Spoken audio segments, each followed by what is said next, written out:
Hey guys, so each station is designed so that you guys are working on different skill sets. In this particular station, I should say, we're working on word problems.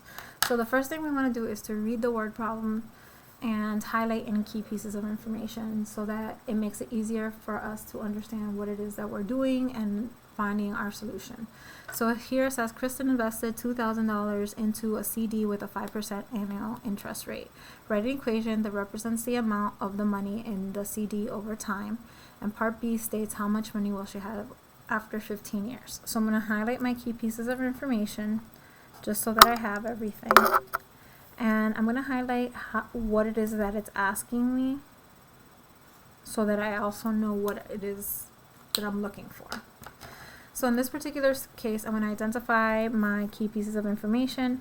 A is for amount that she starts off with, and that's the $2,000 that's in her account. R is for our rate, or our 5%.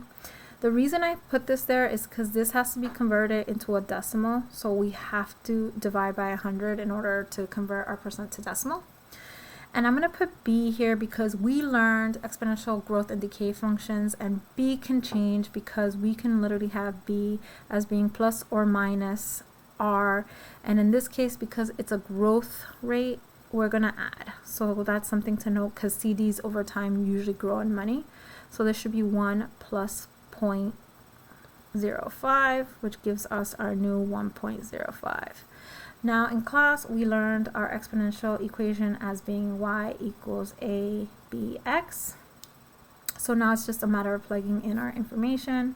So in our particular case, Kristen is going to have y equals 2,000 with our 1.05 to the x power, because that's our exponential equation. Now part B is asking us how much money she will have after 15 years. So for us, this is technically time, but in our equation,